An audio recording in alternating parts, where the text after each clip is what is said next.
हाय, good morning everybody. EMS tuition classes में आपका स्वागत है। आज मैं आपको मैथ्स पढ़ाऊंगा और मैथ्स का हम बेसिक पढ़ेंगे कि गुणनखंड कैसे होते हैं और किस तरीके से हम अभाज्य संख्या क्या होती है, भाज्य संख्या क्या होती है, सह अभाज्य संख्या क्या होती है, ये बताएंगे हम आपको। ठीक है।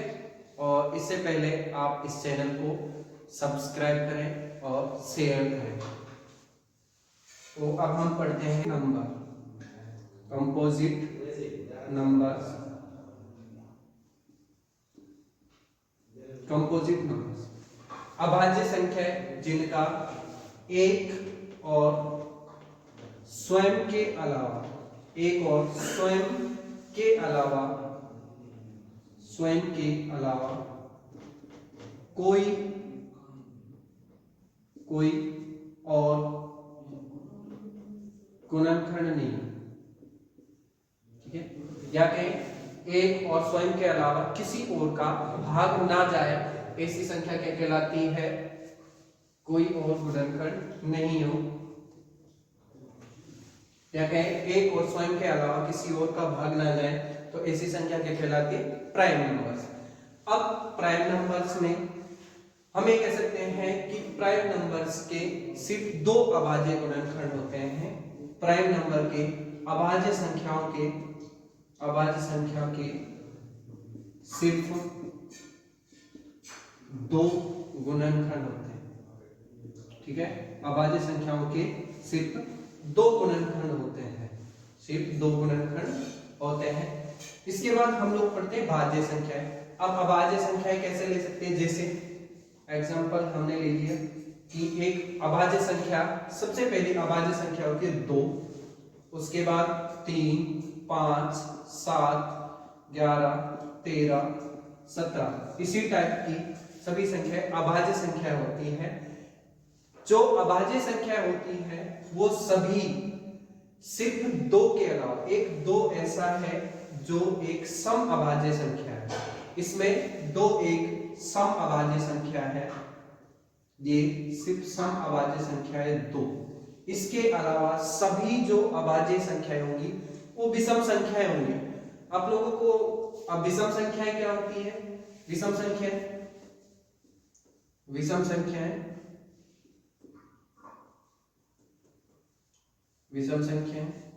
और सम संख्याएं।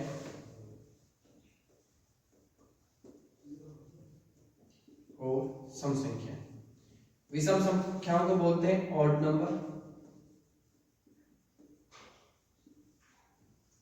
नंबर्स। सम संख्याओं को बोलते हैं इवन नंबर्स। विषम संख्याएं होती है 1, 3, 5, 7, 9, 11, ये सभी विषम संख्याएं होती हैं। सम संख्या 0, 2, 4, 6, 8, ये सभी क्या है? सम संख्या है। अब विषम संख्या है, या देखो एक दो सम संख्या है, तो दो ऐसी संख्या है जो सम अभाज्य संख्या है। इसके अलावा जो भी जितनी भी अभाज्य संख्याएं आएंगी वो सभी होंगी हमारी विषम संख्याएं। फिर हम लोग पढ़ते हैं, अब आ जाते हैं भाज्य संख्या पे। भाज्य संख्या यानी कि कंपोजिट नंबर के दो से ज्यादा गुणनखंड होते हैं, या जिसके ऐसी संख्या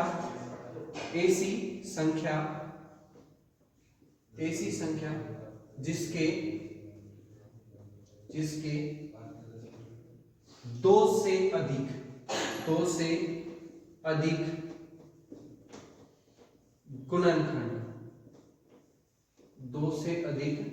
गुणनखंड हो, ऐसी संख्याओं को बोलते हैं भाज्य संख्याएं। सबसे छोटी भाज्य संख्या होती है 4। एग्जांपल लेते हैं 4, 6, 8, 9, 10, 12, 14, ये सभी क्या है? भाज्य संख्या है। इसके सबके दो से अधिक गुणनखंड होंगे। जैसे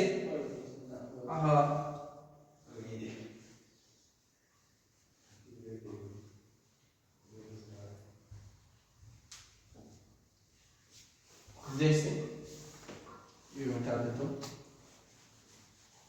देखो क्या लिखा है, हम लोगों ने ये लिखा है कि जिसके 2 से अधिक गुणनखंड हो, जिसके 2 से अधिक गुणनखंड हो।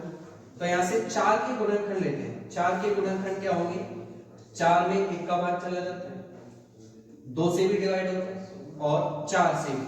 तो इसके गुणनखंड कितने हुए, 1 2 और 4। तो कितनी संख्या है इनकी, 3। कितने गुणनखंड हुए, 3। ऐसे ही दूसरा एग्जांपल ले लेते हैं, 6 के कितने हुए, 1 का भाग सब में चला जाता है, फिर 2 3 और इसके बाद 6। तो इसके कितने गुणनखंड हुए, 4। मतलब हम कह सकते हैं कि जो सबसे छोटी भाज्य संख्या होगी वो होगी 4।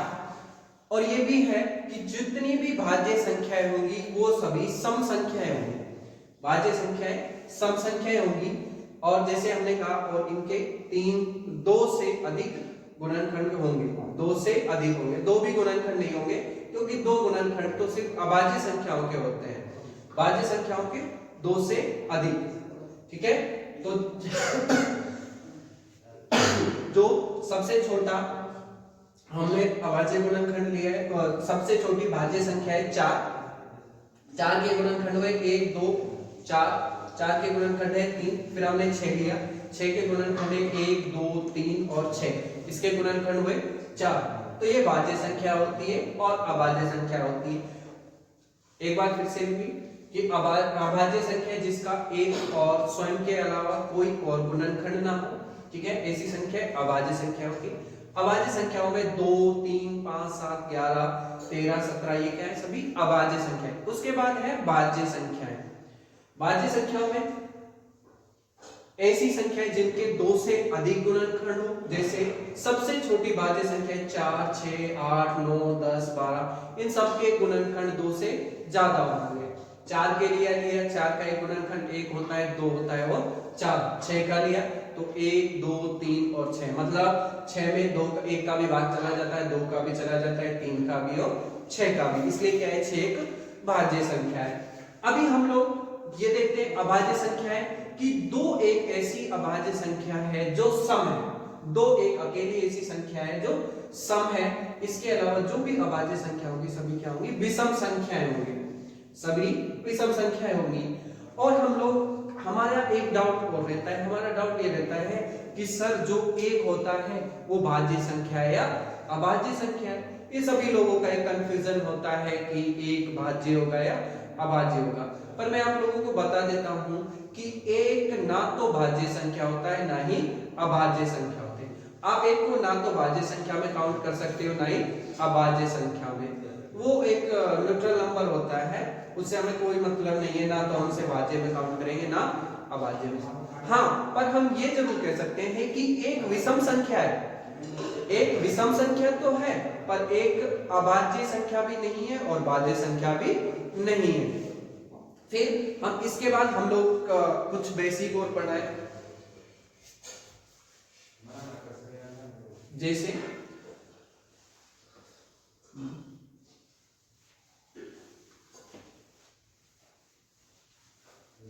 पर कंफ्यूजन रहता है कि सर गुणज क्या होता है और गुणनखंड क्या होता है। खंड देखो, गुणनखंड आ गया, जहां पे गुणनखंड आ गया, बता देता हूं, गुणनखंड आ गया मतलब गुणनखंड। खंड का मतलब क्या पढ़ा है अपने, भाग। इसके क्या होते हैं, भाग। कहने का मतलब कोई भी संख्या है उसको भागों में तोड़ना तो गुणनखंड कहलाता है। गुणज, गुणज मतलब जे से मतलब होता है जन्म। इसका मतलब ये हो गया कि आपने किसी संख्या को गुणा के बाद जो जन्म हुआ है, नई संख्या बनी है, उनको बोलते हैं गुणज। जे मतलब जन्म, तो गुणा से जो नया शब्द, नई संख्या जन्म ली है उसको बोलेंगे गुणज। और जिसके गुणन के करने के बाद उसके जो खंड हुए, भाग हुए, उसको बोलेंगे गुणनखंड। जैसे गुणनखंड हम ले लेते हैं, जैसे अभी हमने पढ़ा है कि 4 एक भाज्य संख्या, ये तो आपको पता होगा। गुणनखंड तो भाज्य संख्याओं के होते हैं, अभाज्य संख्याओं के तो सिर्फ 2 होते हैं। वो तो हम जानते हैं कि 1 और 1 वो स्वयं संख्या होगी, इसके अलावा कोई और गुणनखंड नहीं होगी। फिर हम लेते हैं 4। 4 के गुणनखंड क्या क्या हो सकते हैं, 4 में जिस जिस संख्या का भाग चला जाए वो उसके गुणनखंड होंगे। जैसे 1 का भाग चला गया, 2 का चला गया और 4 का चला गया। और कोई भी संख्या ले लो, हमने यहाँ ले लिया 16, ठीक है, 16 लिए। 16 के देखते हैं, 1 तो होता है सबके लिए, 2 भी हो जाएगा, 4 भी हो जाएगा, इसके बाद 8 और 16। तो ये क्या है, इसके गुणनखंड हुए। अब हम 4 के गुणज देखते हैं। गुणज क्या होगा, 4 के गुणज क्या होंगे, जो गुणा से जन्मे। गुणा से जन्म हुआ मतलब 4 गुणा 1 तो क्या होगा 4, 4 गुणा 2 तो 8, 4 गुणा 3 तो 12। मतलब इनको हम गुणा करते गए, एक नई संख्या आती गई। इसको 2 से गुणा किया, नई संख्या आ गई। इसको 3 से गुणा किया, नई संख्या आ गई। कि हमने जैसे जैसे गुणा कर रहे हैं उससे एक नई संख्या जन्म हो रही है। कि संख्या जो भी इसके 4 से गुणा करने के बाद जो नई संख्या आएगी वो सभी इसके गुणज होंगे।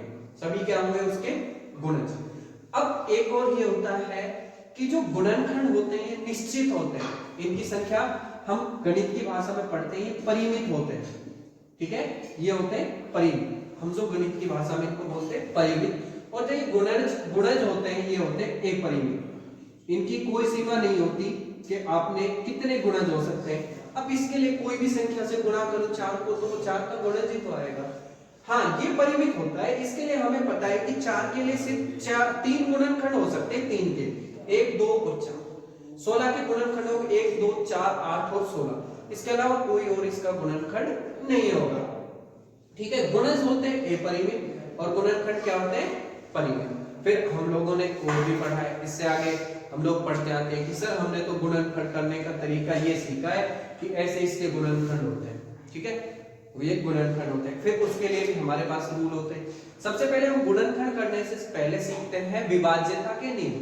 कि विभाज्यता के नियम क्या है, कि आपके पास कोई भी संख्या आ गई, मान लो हमने कोई भी बड़ी संख्या दे दी, इस संख्या को दे दिया 4, 6, 8, 9 ये संख्या है। अब इसका पता कैसे लगे ये भाज्य या अभाज्य संख्या है।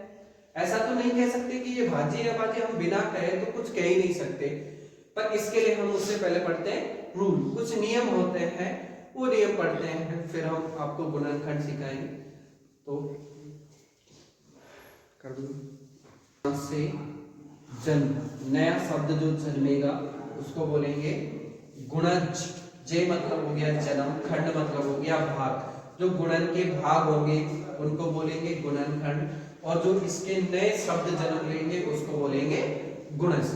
अब हम गुणज के लिए आपको मैंने बता दिया है कि गुणनखंड परिमित होंगे और जो गुणज होते हैं वो अपरिमित होते हैं। इसके बाद हम पढ़ेंगे विभाज्यता के नियम। विभाज्यता के नियम अगले लेक्चर में।